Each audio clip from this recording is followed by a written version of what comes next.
Mission Log, a Roddenberry Star Trek podcast. Episode 104. The Battle.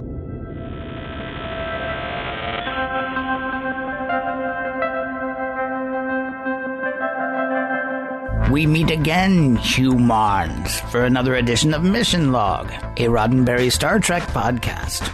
I'm Ken Ray, but you can call me Damon Ray. And I'm John Champion, but you can call me John Champion. Each week on Mission Log, we look deeply into a single episode of Star Trek, and we're looking at every episode of Star Trek to pick it apart for the morals, meanings, messages, the deep hidden ideas that lie maybe just underneath the surface. This week, The Battle, or A Battle, depending on who you ask and their opinion of it.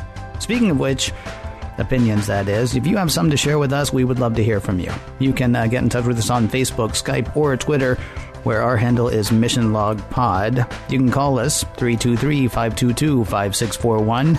You can email us missionlog@roddenberry.com. We have a great website that we would love for you to check out, missionlogpodcast.com. And then there are a couple of other places on the web that you can bump into us too. We are proudly carried on trekmovie.com and on Trek FM, and that is found online at trek.fm or on the iTunes or in the other places where they do the other pod things. And please remember, wherever you get in touch with us, we may use your comments on an upcoming episode of Mission Log. Ken, I was really trying to picture you getting into character as a Ferengi for the opening. I was dancing around like crazy, although I was doing more Last Outpost hand movement. I was wondering, is it the old school, the really old Last Outpost Ferengi? The Ferengi that we got used to for so long.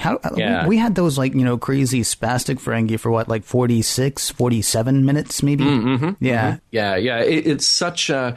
it was starting to change, and we're really starting to see that difference in the Ferengi. It might even make you wonder, who is the guy who wrote this? Ken, that's my clever segue into bringing us into trivia. Are you ready? Well, it would have been a lot more clever if you hadn't, said it. Oh, yeah, I guess. Okay. Jokes aren't funnier when you have to explain them. I would love to hear what you have to offer in the way of trivia this week, Mr. Champion. Please proceed. That's what we call a segue. So you might remember mentioning that the writer Herbert Wright, we talked about him when we talked about The Last Outpost. Well, he penned that one as well as today's episode. We're 2 Ferengi episodes in, and he has the distinction of scripting both of them. Now, the original story concept for the battle was written by Larry Forrester, who had a long career in TV, notably writing several episodes of Fantasy Island. The battle was his last TV writing credit. He sadly passed away shortly after it aired. We also mentioned before director Rob Bowman, who did Where No One Has Gone Before. He was 27 years old when he started directing Next Gen, and he was kind of a protege of Bob Justman. So Justman brought him into Next Gen. We want to mention that Frank Corsentino played Damon Bach in this episode. He will be returning to Star Trek a little bit later, briefly, but he will be coming back. He didn't have a terribly extensive career, surprisingly, because he was around for more than 40 years in Hollywood. And but a couple of credits of his that really stuck out to me: Gilligan's Island and Beyond the Valley of the Dolls. So from the sublime to the ridiculous, all in the span of his career. Some of the uncredited actors I thought had very interesting credits. And there are a number of people on Next Gen who go uncredited, and a lot of them are kind of regularly recurring crew members of the Enterprise who show up, whenever you need, we'll get that guy we had from last week. So Tim McCormick appeared as Bennett in 59 episodes. Lauren Mendel appeared in 51 episodes as Gettings. And that's just sort of the tip of the iceberg. There's only a couple of them. We have others who appeared in dozens and dozens of episodes the further we go on.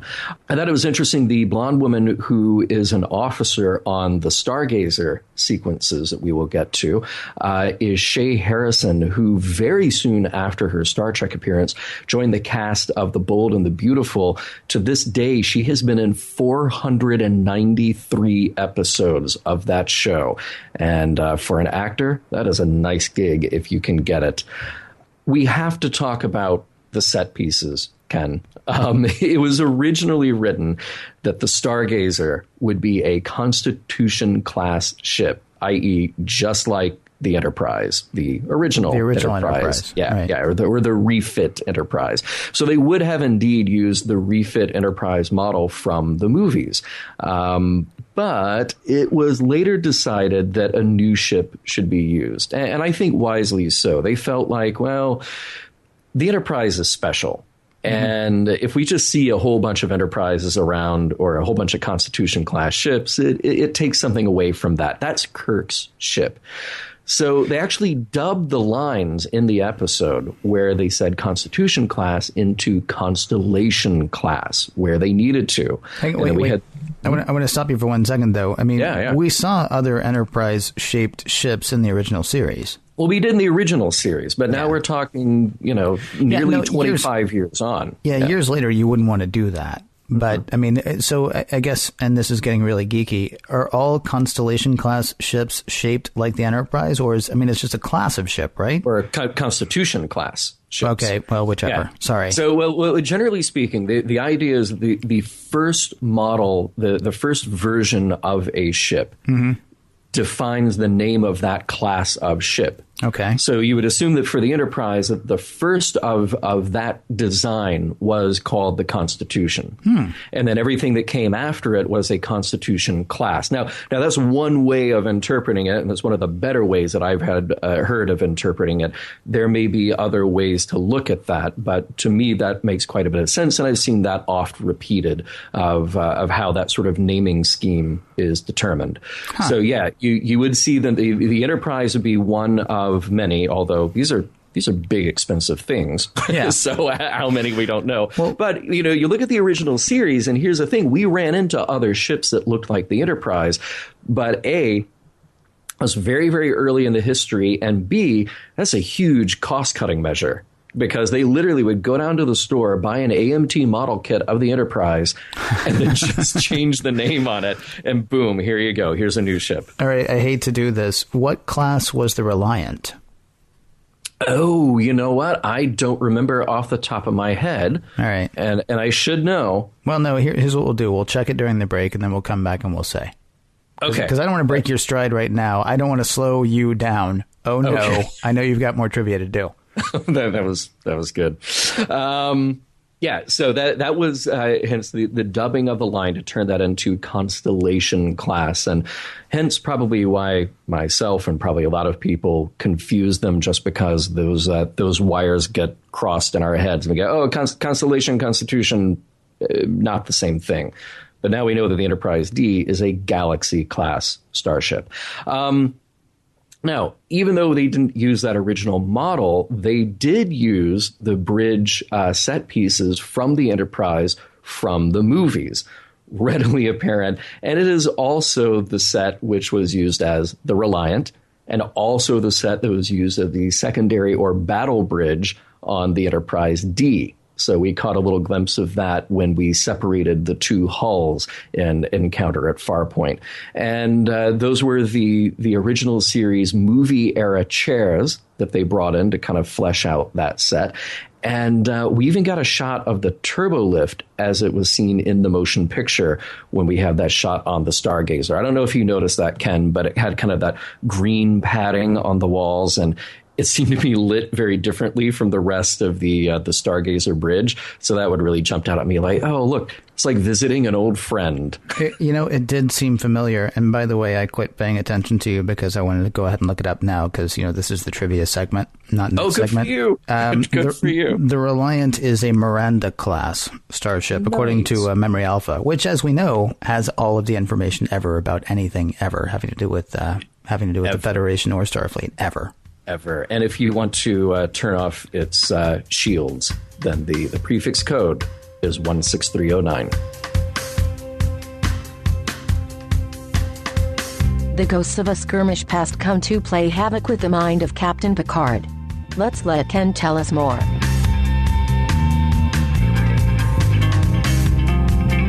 Prologue. It's our old pals, the Ferengi. Did I say pals? I meant it's the Ferengi. Starfleet has ordered the Enterprise to rendezvous with the Ferengi at the Ferengi's request, though when the Enterprise does, the Ferengi just tell the Enterprise to stand by. That was 3 days ago, and the whole thing is giving Captain Picard a headache. At least he assumes that's what's giving him the headache. It really worries Dr. Crusher, though, because while everyone knows what a headache is, nobody gets them anymore. They went the way of the dodo, the death penalty, and the common cold. Dr. Crusher orders the captain to sickbay for some tests, but just then the Ferengi finally have something to say. The tests will have to wait.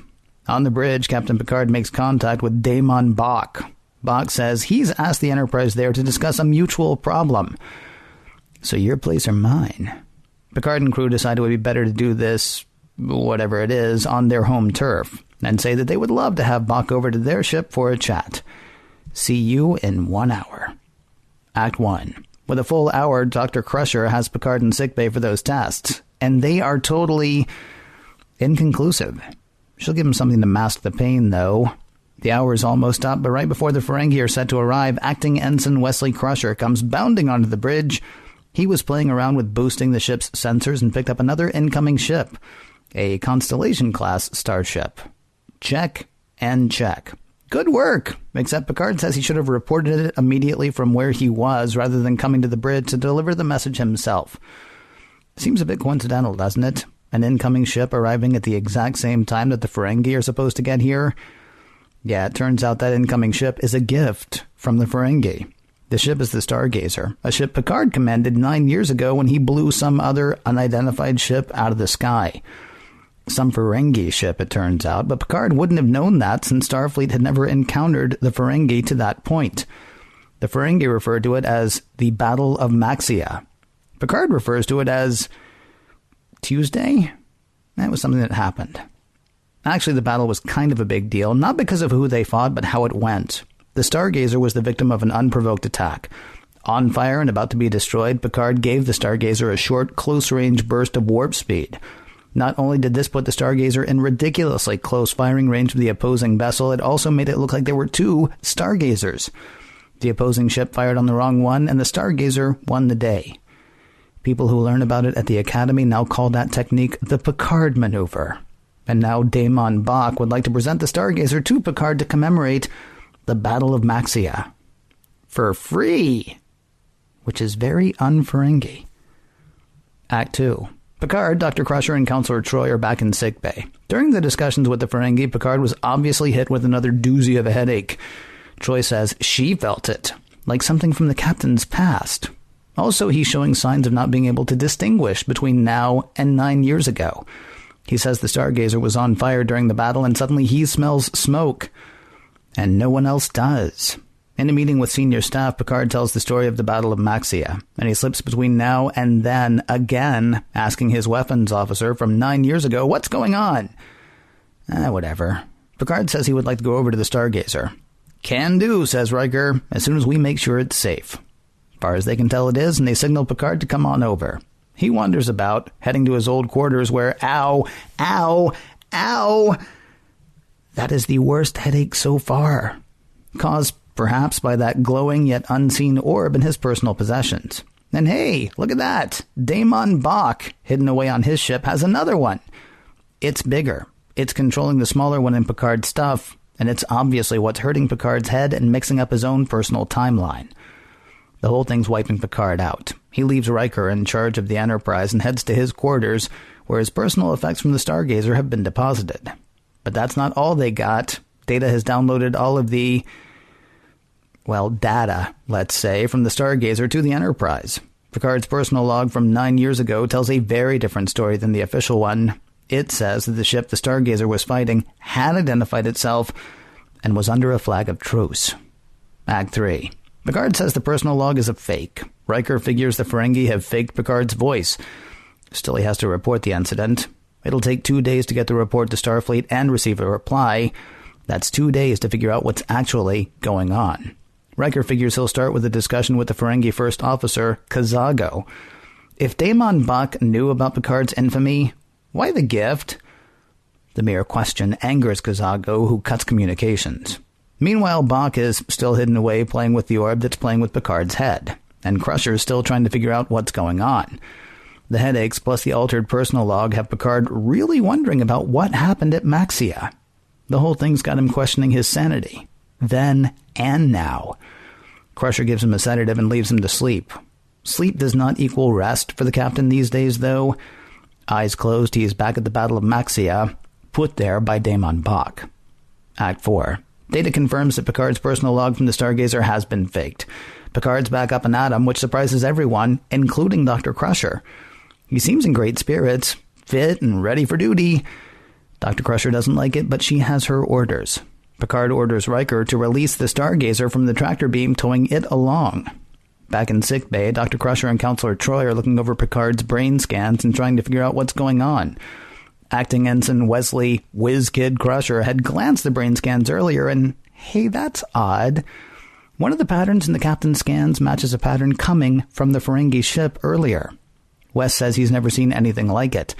Dr. Crusher and Troy think whatever it is might be affecting the captain and decide to take their concerns to Commander Riker. Convinced that what they brought him is what's affecting the captain, Riker tries to get to the captain. But he is no longer aboard the Enterprise, having beamed himself to the Stargazer. Once there, Damon Bach reveals himself to Picard as the force that's been affecting the captain's mind. It turns out the Ferengi ship Picard destroyed was commanded by Damon Bach's son. Now Bach has set Picard up to believe that he's back in control of the Stargazer 9 years ago and rigged the ship for voice control.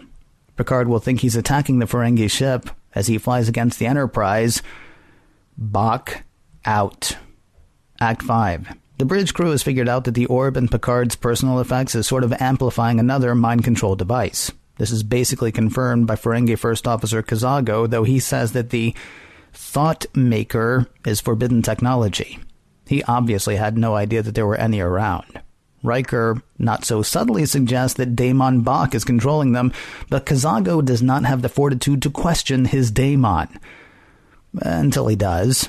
While the Stargazer is about to attack, First Officer Kazago calls to say Damon Bach is no longer in command of his vessel. He's been detained for leading this unprofitable adventure. Meanwhile, the Stargazer is swinging around on the Enterprise. All goes as Bach had planned, except for the part where the Stargazer attacks the Enterprise. Picard tries to, even pulling the Picard maneuver. But the Enterprise is a newer, bigger, and more powerful ship. Data devises a way to stop the Stargazer in its tractor beam. Riker then calls to the captain and convinces him to destroy the orb that's controlling his mind. Free and clear, Picard says he is ready to beam back to the Enterprise. The end.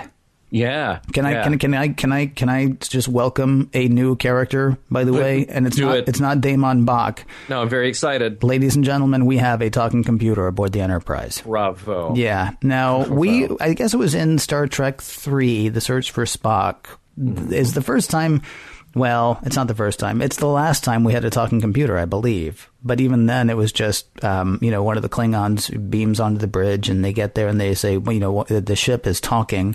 Mm-hmm. But all it is a countdown. I mean, all it's doing is counting, from 60 to 0, which you could probably, when we were kids, there were probably, games that you could get to do that. We actually have a talking computer this time, which is, I know one member of our team who must be excited. Yeah, apparently Klingon kids didn't have computers that could talk because they're just totally thrown by the whole thing, except for the commander who gets things like a countdown. Yeah, that was sad. And he realizes it's the final countdown. Oh. Yeah, there you go. Yeah. Anyway. Now I'm going to have that stuck in my head. Yeah, you and everybody else. Mm-hmm. And you are all welcome. Hey, it's better than Break My Stride, though, isn't it? Oh, it is. no. Oh, great. Now that's back. Now it's like a thunderstorm in your head. Yeah. They're fighting with each other. Yep. It is interesting that we start off just so distrustful of the Ferengi, just, right off the bat, because I mentioned this when we talked about the Last Outpost. Mm-hmm. And, we had that little bit of a discussion on the bridge, like, oh, hey, we're about to meet the Ferengi. And we talked to them for 10 seconds, and then Riker is like, nope, don't trust them. Ew, look at them. And he even gives it a little lip service. He's like, I'm all for keeping an open mind, but not here. Yeah. Yeah, well, I mean, it's weird to me, though, that you think it's weird that we're still distrustful of the Ferengi, because remember the whole time we did see them, and you're right, Riker jumped straight to, I don't like these guys. Yeah. But then they proceeded to prove why he shouldn't. I mean, it's sort of like the whole calming down of the Ferengi, especially with Kazago. I mean, these are actually people that you're going to be able to deal with, maybe, but we can get to that later. But yeah, it's not weird to me that they wouldn't trust them, because the only run-in we've had with the Ferengi at this point, they spent the whole time trying to kill the Enterprise. Right. So, makes sense to me. I thought it was the whole thing about the headache. Kind of, it just really stood out to me in kind of a weird way. And I know it's sort of probably intended as one of those throwaways, like, oh, look, we're so advanced. We're in the 24th century. We don't have headaches or colds anymore. Right. But it didn't bother me, but it just sort of it really made me think. It really made me wonder. I think that even in the 23rd century, we had not yet kicked the common cold, if I'm not mistaken. Hey, there was stuff going on besides what we watched with the Enterprise for those 80 years, dude. Yeah, right. There was there's huge Federation R&D dedicated to fighting viruses, which is great, or viri, which is great. Yeah, I'm very glad. Yeah, but I kept thinking, a headache is kind of a vague thing, which has multiple. It is a symptom with just a myriad of causes. So it's sort of like saying, oh, I bumped into something and hurt my arm. What? You have pain? We don't have pain anymore. Yeah. How impossible! And Crusher has this interesting line: before the brain was charted, before we understood the nature of pain, and before we had cured the common cold. Well, different things, different ideas. We're talking about a virus versus a neurological, just a firing of synapses and pressure in the brain, in the cranium. But yeah, I don't know. It just something about that struck me as very strange. I would think that a headache would be something that is just sort of something that doesn't go away. You can cure it a lot faster in the 24th century. But I wouldn't think it's something that just disappears. First of all, we don't actually know what these people are walking around with inside them, right? Very true. We know nothing about medicine in the 24th century yet. It's possible that there's nanotechnology. It's possible that there's like some sort of intravenous drip that they can do so that the second that happens, it's, stopped. But I mean, really what this comes down to, I think, again, is the vision that Gene Roddenberry had for the 24th century versus the vision that people have come to accept, maybe with later tellings of Star Trek or even later episodes of Next Gen. All problems are cured. All, everything's taken. It's all good. It is literally all good.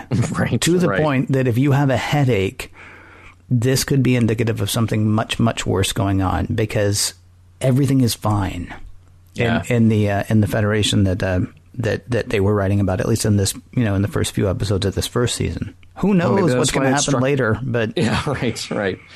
Well, maybe that's why it struck me as so strange. To me, it was just beautiful. I mean, I love that idea. It's like, wow, even that, wow, even that. Okay, because remember, they cured crime. Yeah. Well, okay, so maybe that's what disturbs me about it, is the idea that you can cure crime because you can detect the seeds. And I'm assuming some neurological thing here, and we don't know what they do with it. Nope. But then it's like, okay, well, we've mapped your brain, and we have on file what we think is the correct order of your brain. But boy, if we see anything that even looks like a headache, we're just going to take that right out. This is probably something that we should go back to in a supplemental at some point. We did get an interesting email from somebody who assumed that that once we detect the issues with crime, we do something crazy, and it's not something we do a lot with children or even other people, here in the 21st century. But when we detect problems like crime, we talk to them. Yeah. And right. That's nutty future talk. But apparently this email that we got, and we'll have to dig it up and actually read it on the supplemental, I think. But his argument about what happens, when they detect the seeds of criminal behavior is we actually work with those people to maybe kind of, turn them from a life of crime or from a life of violence or something like that. I'm still very curious about all of that. Yeah, I would be very curious about that too. Yeah, because it plays into a whole. It might play into. We don't know. Yeah. You and I both went straight there, but that's because I have an unhealthy fascination with the work of Dr. Tristan Adams. Yeah, you do. I do. Yeah. Yes. I'm naming my next dog Tantalus. Let's get back to the Ferengi, shall we? Yes, why don't we? I'm so greatly amused that we shoot them super close up in front of that white background, just bigger than life on the screen, because not only is it an interesting way for we, the audience, to look at them, but it sort of plays into a thing in my head about the Ferengi character. Like, A, they probably don't know how to back away from the camera. And B, that it's designed to kind of be an intimidation tactic.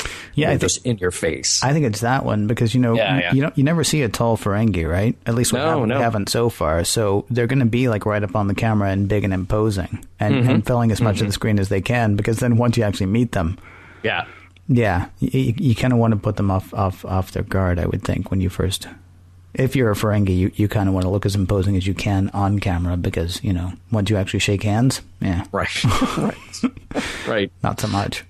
Yeah. And I do kind of wonder, we have all those scenes between Picard talking to Damon Bach and he's on the screen. And even in that first one, when Damon Bach says, well, we should meet up, where are we going to go? And Picard just cuts the transmission, leaving him hanging. And it's like a good 15, 20, maybe even 30 seconds while they discuss it on the bridge of the Enterprise.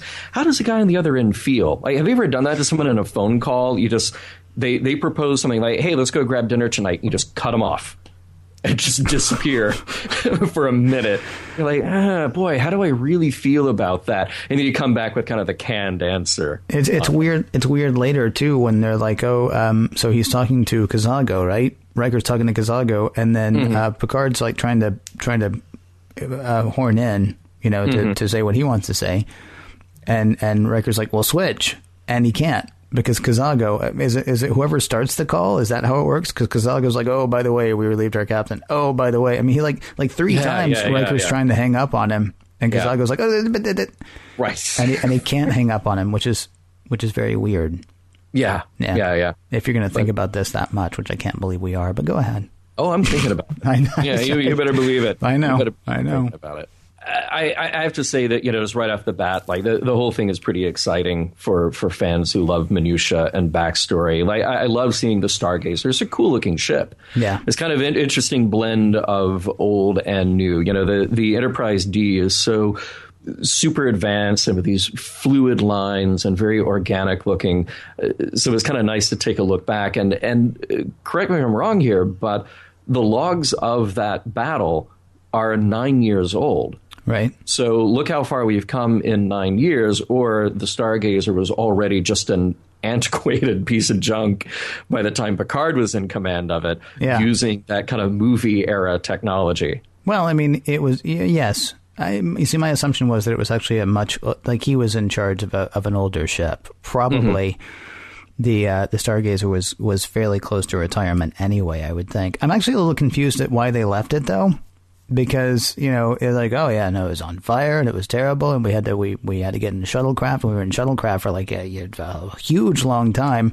And then they go back and they're like, yeah, no, it's got most of its armaments. And there was a little bit of damage on the inside, but it'll fly. Works. Yeah, it still works. This is a fine ship. This is, they'll have no problem running that about when they get it back to Starfleet. And I'm like, well, why did they abandon ship then?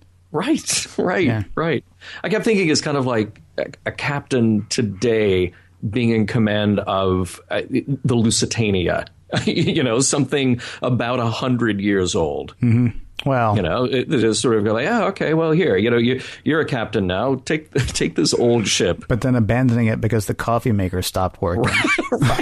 Right. This is a disaster. I can't work under these conditions. Everybody off the ship. Just get off the ship. No, leave your personal effects here. There won't be room for them in the shuttlecraft that we're going to inhabit for weeks because I can't get a good cup of tea. Yeah. This is a little bit of a tangent, but since you mentioned that, it is interesting. I took a cruise years ago on the Norway, which was the France. So at the time, it was, a 45, 50-year-old ocean liner that had been repurposed and reused. And a few months after that cruise, one of the boilers had exploded. It was still a steamship. One of the boilers had exploded. And they literally told everybody on board, all the crew members, leave your things here, go ashore, and, don't worry, we'll take care of you. And in a few weeks, you'll all come back and we'll resume as we had been. That day never came because they couldn't make the repairs. And it was finally decided to scrap the ship. And there are photos of that ship years later in the breakers in the Indian Ocean. And people had gotten on board and they took photos of everything left exactly as it was. So like the captain's desk still has a coffee cup on it and his papers, and you look in the closet and all the uniforms are hanging up. It's the creepiest, weirdest thing. So maybe that's why a story like this kind of excites my imagination. Again, though, the difference is the Stargazer actually still worked. Yes, the Norway literally wasn't going anywhere. The Stargazer, on the other hand, is just like, let's get out of here. Yeah, but the Norway still had all her weapons. Okay. Well, it still had all her weapons. Minus 6 torpedoes, but go ahead. Right. Ken, remember the phrase the Picard maneuver? Because we'll hear that again, maybe under a different context. Yeah. Just saying. I have to say that in this episode, Riker takes command in a great way. How so? We've seen a little bit of Riker taking command, but when Picard is gone and Riker just jumps right in and he's heading into the captain's office and he's contacting the Ferengi ship, I think he shows great command skills. Should we actually talk about the fact that this is, I think, the third time that the captain has either lost his mind or been taken over by something? Yeah, because in fairness, the Naked Now that happened to everybody. So, okay, we'll cut him some slack there. But then there was the one with the Lonely Among Us, where he sort of, I don't want to say he was taken over, but he was sort of co-opted, right? I mean, he joined together with some other force. Some say, others say he was just taken over. It depends on, which side of that argument you're on. But that's twice. And now episode 7, I believe, in Next Gen, we have the captain once again not in control of his faculties. And there are always good reasons, but, seriously, at some point, because let's remember then, this is like the 7th adventure that Riker has had with him. Sure. Yeah, right. At some point, he's going to be like, geez, this guy, I mean, can just keep it together for like 2 episodes in a row. If you could do that, Captain, I'm going to be on your side. In the meantime, then I'm practicing different ways to take command. Well, and it's interesting that it's always the captain who is the victim of this stuff. Well, here he's the captain. Clearly, yeah, but there's also 1,000 other people on board. There's got to be somebody else losing his mind that we don't hear about. And we will come across one of those at some point. Very excited to get to him. Yeah, we will. I won't say his name right now. Nope. Maybe I'll mispronounce it. Okay. How about that line? I'm all ears. As you humans say. Oh, yeah, good one. I have a question. Should Wesley just be allowed to be monkeying around with the sensors? Nope. No, he should not. I mean, I understand he's been he's been ordained by the Traveler, and Picard knows that. But seriously, at some point, I mean, nobody else knows that. I mean, seriously, is an acting ensign just allowed to go down to engineering and start messing with stuff? Well, this is a problematic episode for Wesley, and Will Wheaton himself wrote in a review later on. He says, okay, this episode, this is the moment where maybe an unease with Wesley turned into audience hate for Wesley. Why? This is not his worst moment so far. I have no problem actually with how he acted. I have a problem with, I think it was Shimoda who was supposed to be watching stuff. Yeah, well, we all have a problem with Shimoda. If Wesley's just down there, screwing around with the sensors, then it must have been Shimoda that was in charge of it. He says, I mean, look, first of all, the lines like, adults. First of all, it was just terrible. No, it's terrible the way they treated him. I got no problem with that. That was poorly edited. That was poorly shot. But Troy is either a really bad empath or she just doesn't even try it with kids.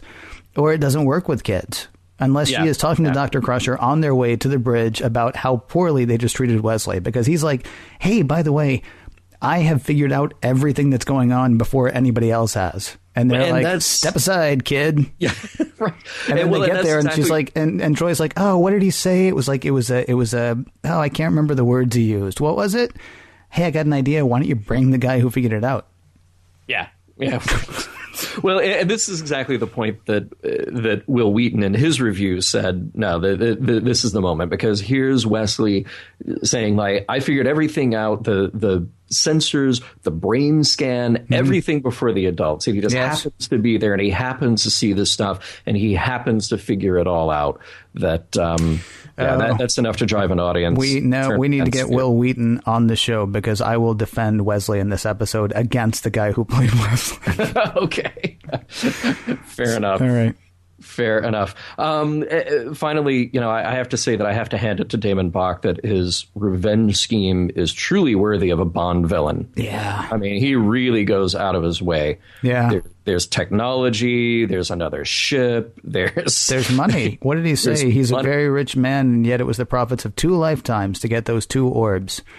And I'm trying to figure, okay, so who did he kill? Because if it was more money than, he had...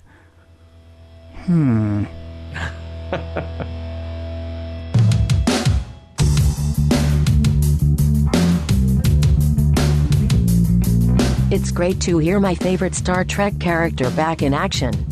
After the practical Joker, I was afraid she'd never get screen time again.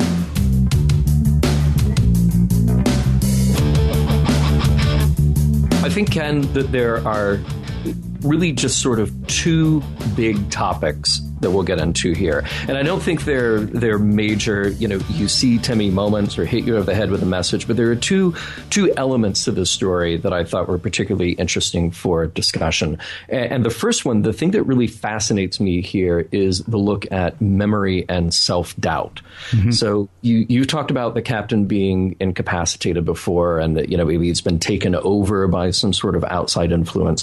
But the interesting thing to me here is Picard almost incapacitating himself, because he has no idea what's going on. And there's a great moment where he says to Crusher, and it's kind of an emotional outburst for him, I just don't know. Mm-hmm. He's very sure of himself at the beginning, and even when things are being revealed about the mind control element here, he still isn't sure.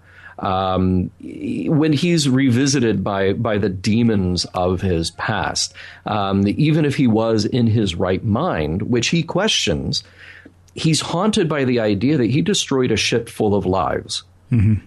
And as many ways as he could justify that, and as you described in your recap, that for him it was Tuesday.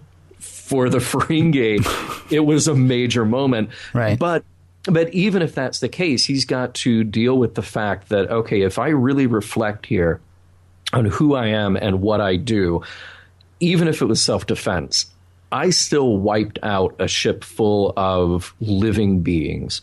And they were living beings that I didn't know, and I didn't really have time, other than just the firefight that we were caught in, to make a decision other than to destroy them.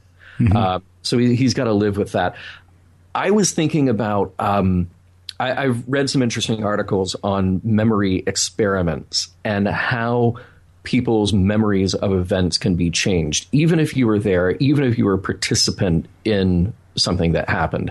There was an Italian study that actually changed the memories of people who had been at an historic event.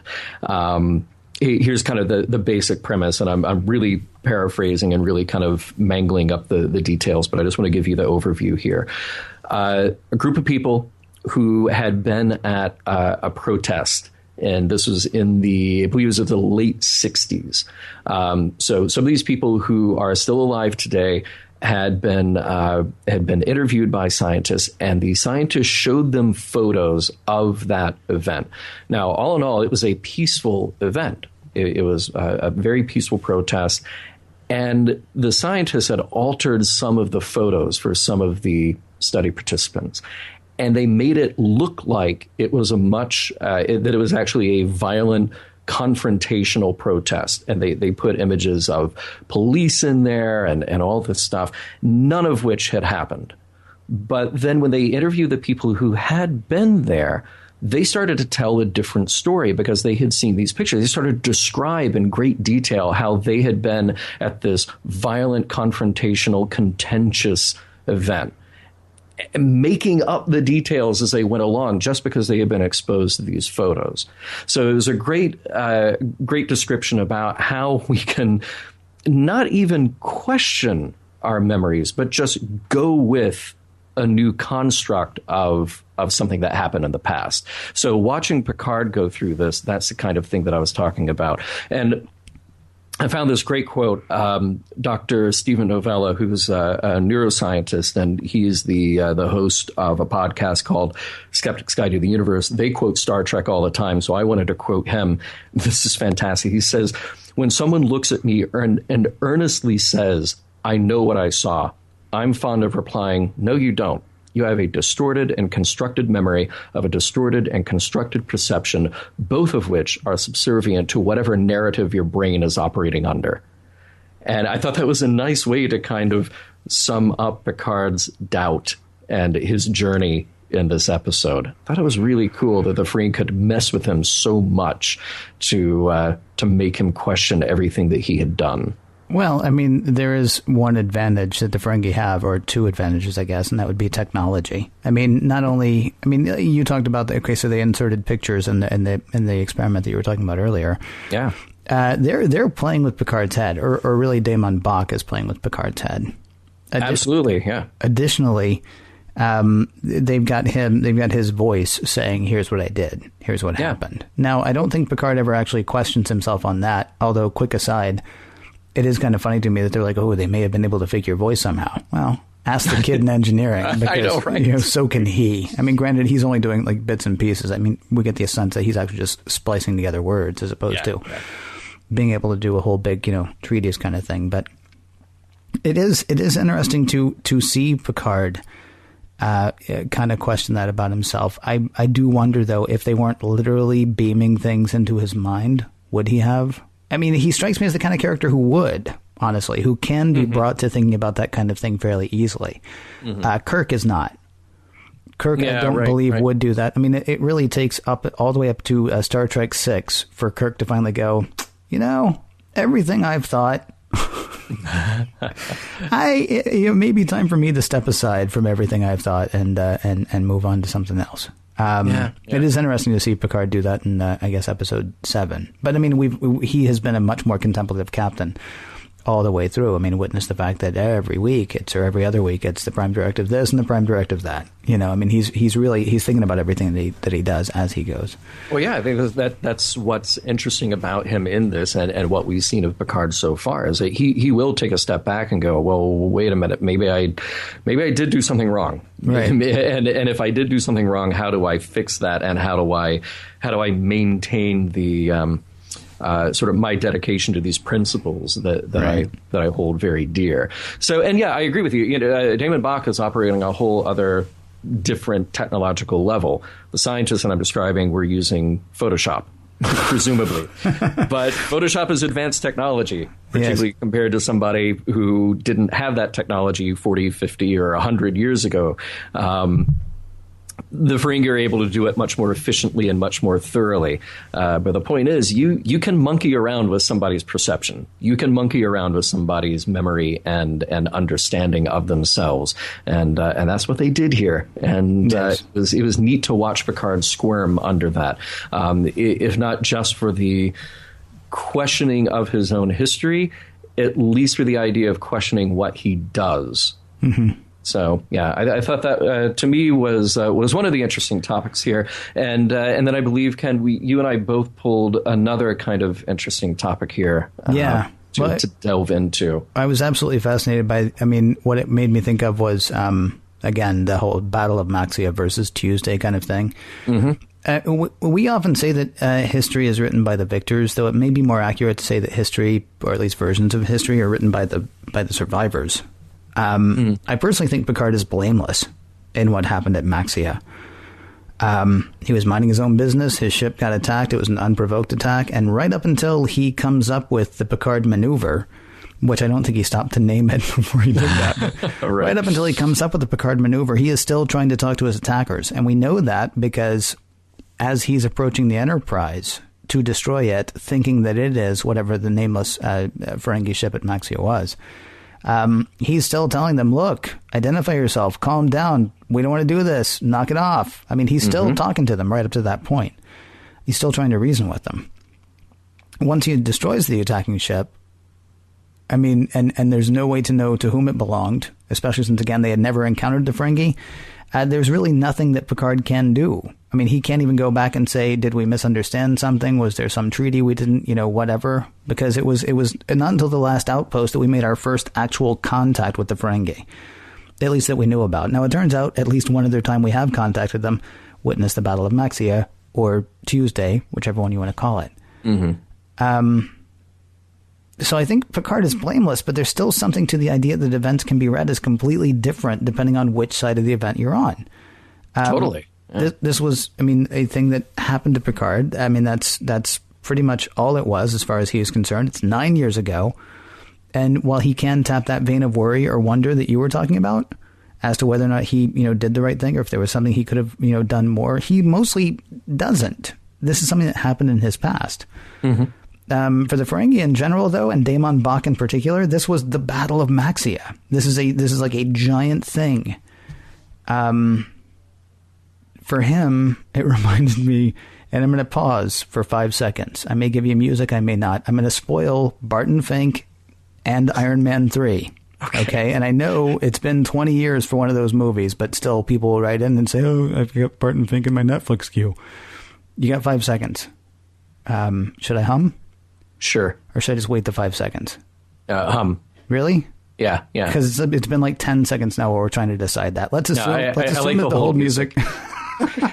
That's for off mic, dude. That's for off mic. Just imagine me humming The Boy from Ipanema for 5 seconds, and you'll find out what John goes through almost every week as we get ready to record. All right. So here's the thing. In Barton Fink and in Iron Man 3, both of their worlds are torn apart by people that they had slighted. Tony Stark wins because, he's Tony Stark.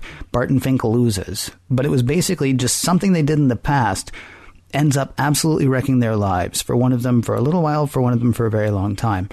The idea of actions having consequences and leading to reactions, this is an interesting thing, especially when it's told well. The one thing that's missing here is, there's no way Picard could have known.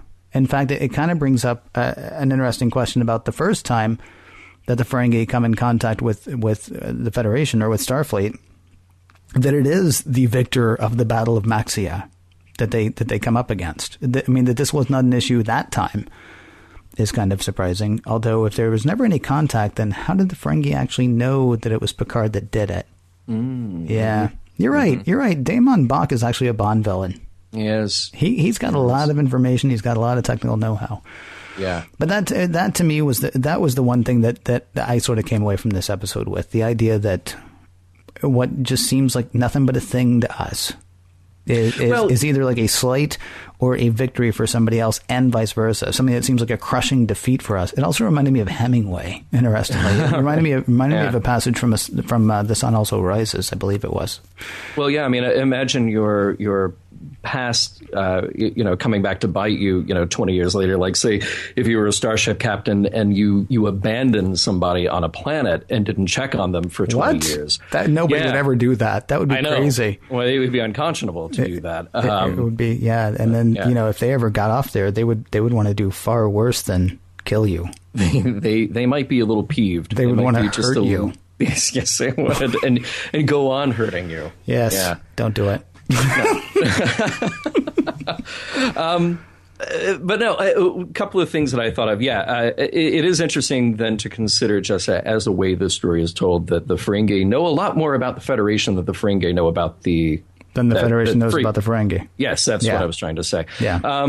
So they do seemingly have a lot more information, and it also seems that once this battle has taken place, and once Picard has abandoned his crew, made his crew abandon the ship, and they all hop in their shuttlecraft and leave. You do have to wonder, did anybody plan or try to go back to say, well, we need to kind of forensically analyze what happened here. There's probably a whole lot of blown up Ferengi parts all over this area that this just happened. We need to truly, is there some sort of post-game analysis other than just saying, like, well, here's what Picard said in his report.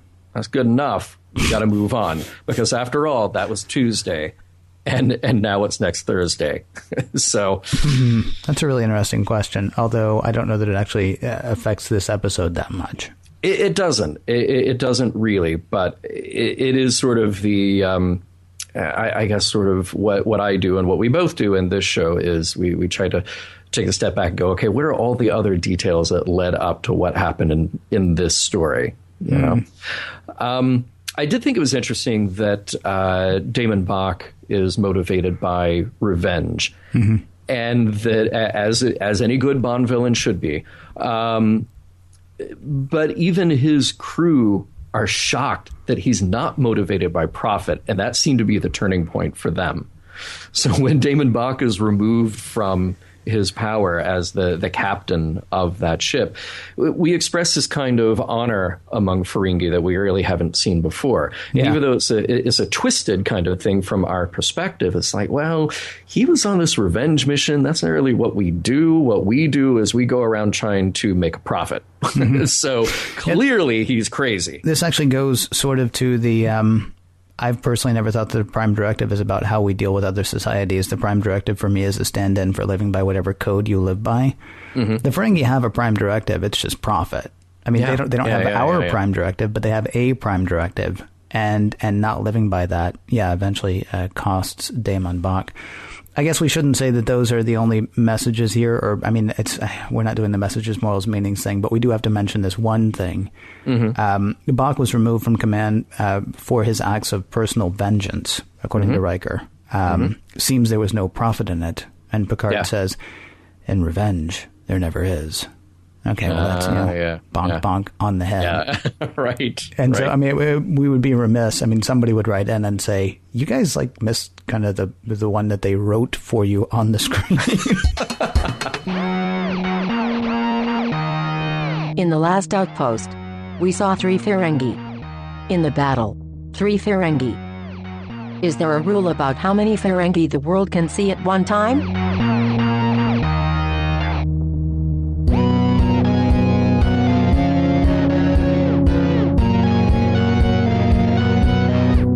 You know the interesting thing about segment 3 and segment 4 of this show to me, John? What's that? They kind of bleed in to each other. They sort of they cross a bit, right? I think in the previous segment we set the stage. Yeah. And now we bring it home. This is the part where we sum up. Yeah. What we thought might have been the messages, morals, and meanings of a given episode, and figuring out whether or not they stand the test of time. This week, the battle. Messages, morals, and meanings. John Champion, or as you like to be called, John Champion. What did you take away? Well, first of all, I will say that I think this episode it's not a bad episode in the respect that we have interesting details about Picard. We get to see his other ship. We get more information about the Ferengi. So in painting the picture of this 24th century version of Star Trek, this is all pretty interesting stuff. All in all, I feel like it's kind of inconsequential, though. You know, if there is a message, well, that message is about revenge not being the way to lead your life. And while it's not necessarily a message, I like the attention that is given, as I mentioned in the previous segment, I like the attention that is given to the idea of our memories maybe not being reliable. And, we have to kind of put that narrative together as we go along. So I like the idea that we bring back that actions have consequences.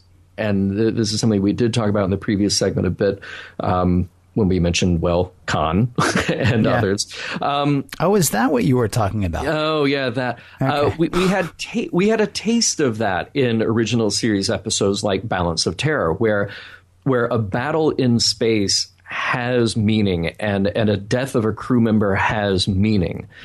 But too many other times we enter into a battle with the Klingons or whoever the alien of the week will be, and it's just like a little skirmish on a playground. It's like, oh, well, we had this little battle. We might have won, but on to next week, on to our next mission. And it was really kind of inconsequential.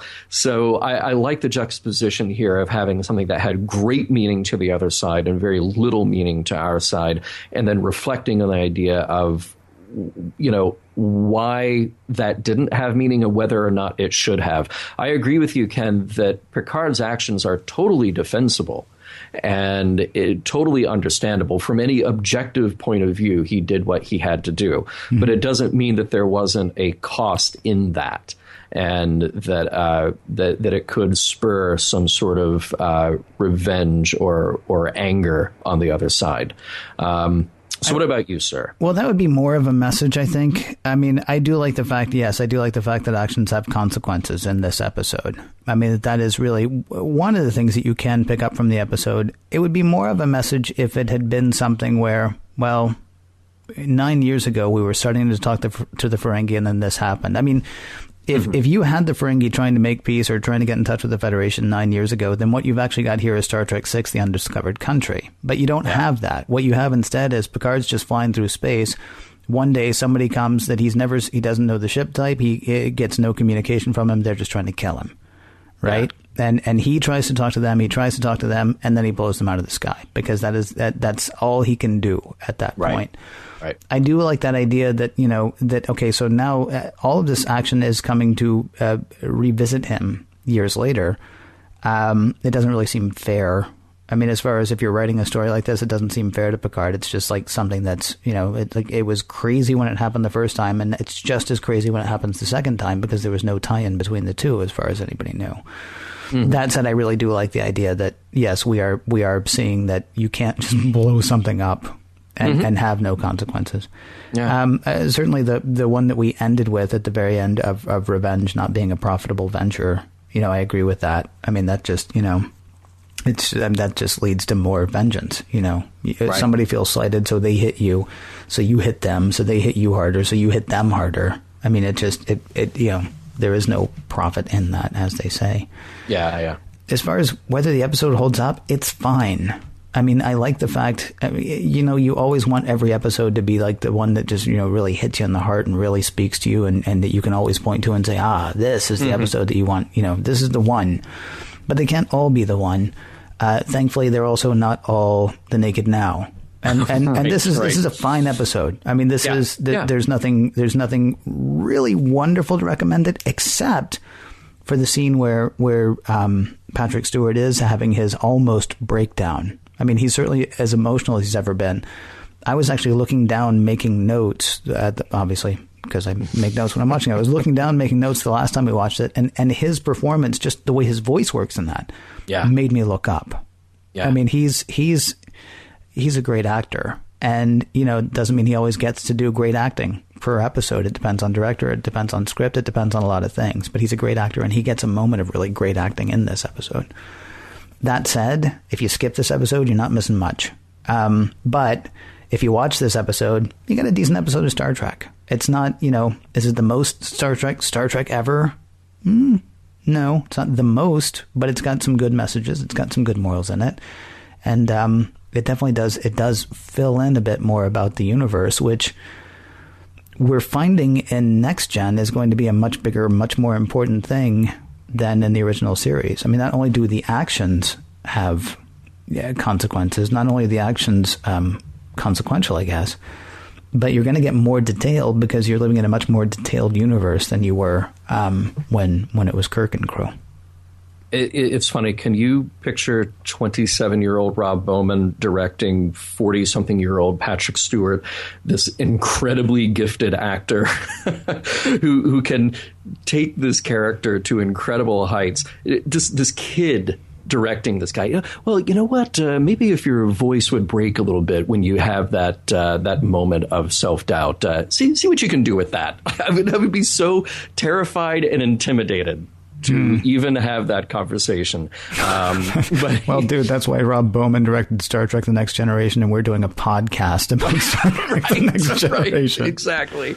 Exactly. But it's fabulous in that respect. And I agree with you. This is even a good episode of Next Generation.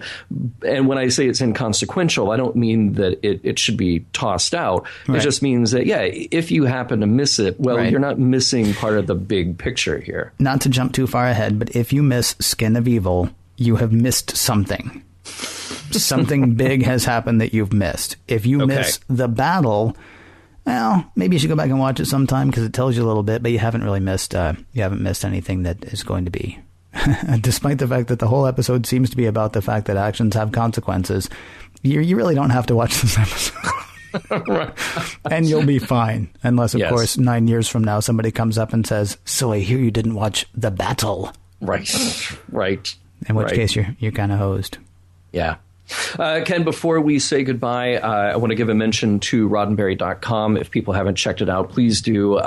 You may or may not know that Roddenberry has created some very cool graphic novels. They started out with Days Missing, totally original property to Roddenberry, and their current and newest property, Worth, which has a premise that I really dig.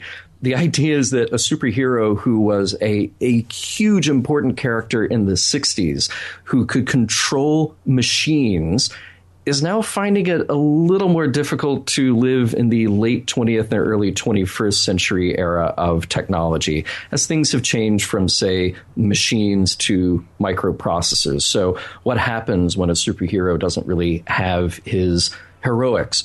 And that is a story that is followed in Worth. Check it out at Roddenberry.com. Next week, wow, it's like old home week for the first season, or for the first 7 or 8 episodes, right? We had the Ferengi. We've got the Ferengi again. We started off with Q. Next week, Hyde and Q.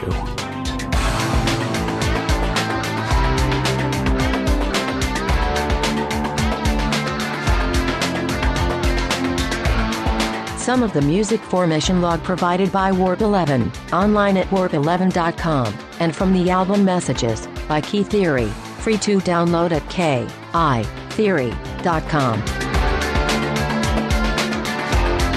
If I offended anyone, or did anything wrong in this episode, I apologize. Seriously. Let that be it. I don't want to hear about this 9 years from now. End transmission.